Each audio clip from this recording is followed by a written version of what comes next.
નમસ્કાર મિત્રો, community health નર્સિંગમાં આપણે સ્ટાફ નર્સ 1008ની સિરીઝમાં પાર્ટ 3 જોશું. પાર્ટ 2માં આપણે પ્રાઇમરી હેલ્થ કેર નર્સિંગના પ્રિન્સિપલ અને ક્રોનોલોજી નર્સિંગ કેર પ્લાનની જોઈ. ત્યાર પછી પાર્ટ 3માં આપણે આગળ જોઈએ તો ખૂબ જ અગત્યનું અને વારંવાર એકાદ પ્રશ્ન પૂછાય એવા પ્રશ્નમાં અબ્રાહમ માસ્લોની હાયરાર્કી, જે નીડની હાયરાર્કી છે, એ હાયરાર્કીમાંથી એક બે વખત અવારનવાર પ્રશ્ન પૂછાયેલા છે. તો આ છે હાયરાર્કી, જેમાં કુલ 5 સ્ટેપ હોય. સૌથી બોટમમાં હોય તો એ ફિઝિયોલોજીકલ, ત્યાર પછી સેફ્ટી, ત્યાર પછી લવ અને બિલોંગિંગ, ત્યારબાદ એસ્ટીમ અને સૌથી ટોપમાં સેલ્ફ એક્ચ્યુલાઇઝેશન કહેવાય. તો ઘણી વખત આપણને માસ્લોની હાયરાર્કીમાં જે મોડેલ છે એમાં ફિઝિયોલોજીકલ નીડ વિશે પૂછે કે બોટમમાં કયા પ્રકારની નીડ હોય સૌથી વધારે. તો ફિઝિયોલોજીકલ નીડ, જેમાં breathing, food, water, sex, sleep, homeostasis અને એક્સક્રીશનનો સમાવેશ થાય.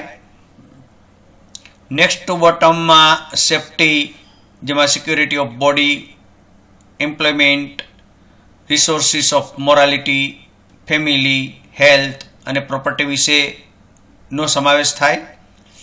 લવ એન્ડ બિલોંગિંગમાં ફ્રેન્ડશિપ, ફેમિલી અને સેક્સ્યુઅલ ઇન્ટિમસી. એસ્ટીમમાં self esteem, confidence, achievement, respect of other and respect by અધર્સનો સમાવેશ થાય.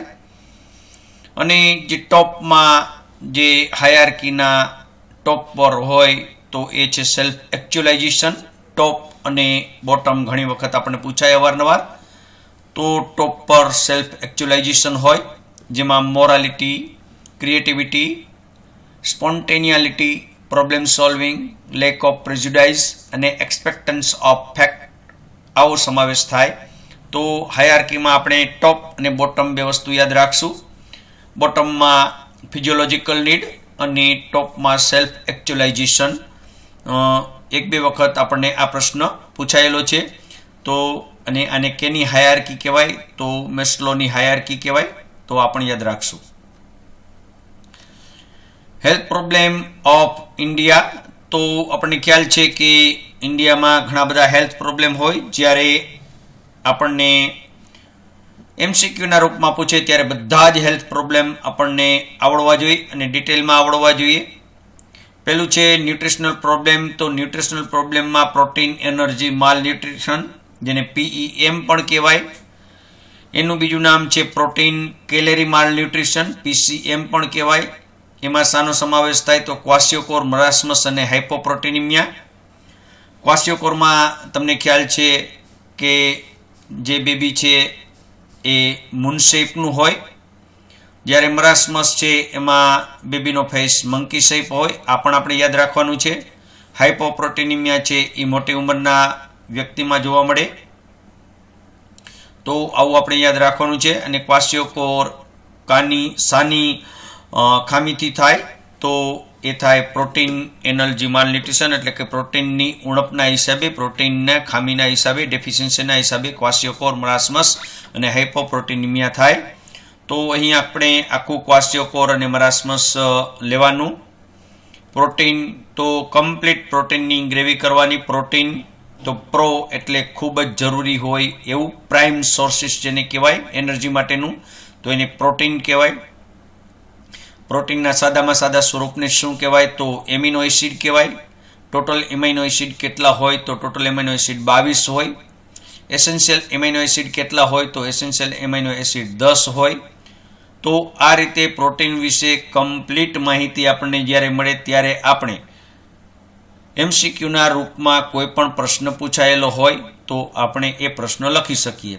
ત્યાર પછી એવા જ ન્યુટ્રિશનલ પ્રોબ્લેમમાં excessive carbohydrate lead to diabetes, એટલે કાર્બોહાઈડ્રેટની ખામી મોટાભાગે જોવા ન મળે. અહીં પ્રોટીનનું આપણને ડેઇલી રિક્વાયરમેન્ટ પણ આપણને ખ્યાલ હોવો જોઈએ કે પ્રોટીન દરરોજનું કેટલું લેવાનું? તો 1 ગ્રામ પર kg બોડી વેઇટ, એટલે કે આપણા જેટલું વજન હોય એટલા ગ્રામ આપણે પ્રોટીન લેવું પડે. 1 કિલોગ્રામે 1 ગ્રામ પ્રોટીન લેવું પડે. એને ઇંગ્લિશમાં કહેવાય 1 ગ્રામ પર KG body weight.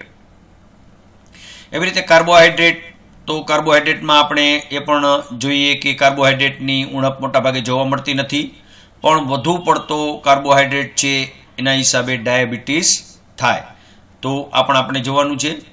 Excessive fat leads to produce cholesterol, તો ફેટની પણ ખૂબ ઉણપ ઓછી જોવા મળે. ફેટની ઉણપ હોય તો વેસ્ટ ઓફ મસલ્સ, એટલે કે મસલ્સ ગળી જતા હોય છે. બાળક એકદમ કે કોઈ પણ વ્યક્તિ એકદમ પાતળું લાગે, એમને ઠંડી વધારે લાગે, તો આ ફેટની ઉણપ છે. પણ વધુ પડતા ફેટના હિસાબે બ્લડમાં કોલેસ્ટ્રોલ લેવલ વધી જાય. કોલેસ્ટ્રોલ લેવલ વધવાથી હાર્ટ એટેક આવવાના પૂરેપૂરા ચાન્સ રહે. તો અહીં આ પણ યાદ રાખવાનું છે.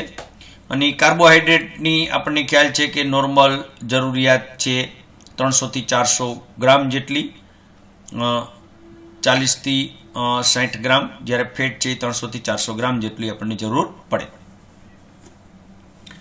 એ આપણે આગળ જે સોર્સિસ અને ડેઇલી રિક્વાયરમેન્ટ પણ આપણે જોશું. બરાબર. કાર્બોહાઈડ્રેટ છે એ 300 થી 400 ગ્રામ અને ફેટ છે એ 40 થી 60 ગ્રામ. વિટામિન એ, તો વિટામિન એ નું બીજું નામ ઘણી વખત પૂછાય, રેટેનોલ કહેવાય. વિટામિન એ ને રેટેનોલ પણ કહેવાય. વિટામિન એ ને એન્ટી ઇન્ફેક્ટિવ પણ કહેવાય. વિટામિન એ ને કેરોટીન પણ કહેવામાં આવે. તો વિટામિન એની ડેફિશિયન્સીથી જોવા મળતા રોગમાં નાઇટ બ્લાઇન્ડનેસ, જેરોપ્થેલ્મિયા, બીટોર સ્પોટ અને કેરેટો મલેશિયા, જે બધા જ રોગો આંખના છે. આવું પણ આપણે યાદ રાખવું જોઈએ. ત્યાર પછી અહીં વિટામિન એની ડેઇલી રિક્વાયરમેન્ટ પણ આપણને ઘણી વખત પૂછે, તો વિટામિન એની ડેઇલી રિક્વાયરમેન્ટ 750 માઇક્રોગ્રામ, ખૂબ સ્પેસિફિક છે, એકાદ વખત પૂછાયેલું છે. 750 microgram daily requirement.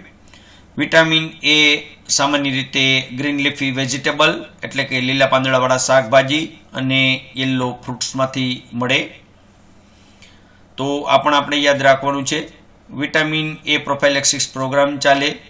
Vitamin A ક્યારે અપાય, તો વિટામિન એ 9 મહિનાનું બાળક જ્યારે મિઝલ્સની સાથે પ્રથમ ડોઝ અપાય, અને ત્યાર પછી દર 6 મહિને એટલે કે ફેબ્રુઆરી અને ઓગસ્ટમાં વિટામિન એ પાવામાં આવે. પ્રથમ ડોઝ 1 લાખ ઇન્ટરનેશનલ યુનિટનો હોય, જ્યારે બીજા ડોઝ 2 લાખ ઇન્ટરનેશનલ યુનિટના હોય, તો આવું પણ યાદ રાખવું પડે. ત્યાર પછી વિટામિન ડી, તો વિટામિન ડીની ખામીથી રિકેટ્સ અને મોટામાં ઓસ્ટિયોમાઇલાઇટિસ થાય. Vitamin D, sources of the vitamin D આપણે યાદ રાખવાનું છે. તો સોર્સિસ તમને ખ્યાલ છે કે મોટાભાગે સૂર્યના કુમળા તડકામાંથી, એટલે કે મોર્નિંગ સનલાઇટમાંથી આપણને વિટામિન ડી મળે. આ ઉપરાંત કોડ લીવર ઓઇલમાંથી પણ વિટામિન ડી મળે. સૂકા મેવામાંથી પણ વિટામિન ડી મળી શકે. ત્યાર પછી વિટામિન ઈ, તો વિટામિન ઈ એને એન્ટી સ્ટરીલિટી વિટામિન પણ કહેવાય, ટોકોફેરોલ કહેવાય. વિટામિન ડી ને કેલ્સીફેરોલ કહેવાય, જ્યારે વિટામિન ઈનું નામ બીજું ટોકોફેરોલ છે. વિટામિન ઈ સ્ટરીલિટી પ્રિવેન્ટ કરે. વિટામિન ઈની ડેફિશિયન્સીથી સ્ટરીલિટી આવે, એબોર્શન જેવી કન્ડિશન જોવા મળે અને મેન્સ્ટ્રુએશન સાયકલ પણ ડિસ્ટર્બ થાય.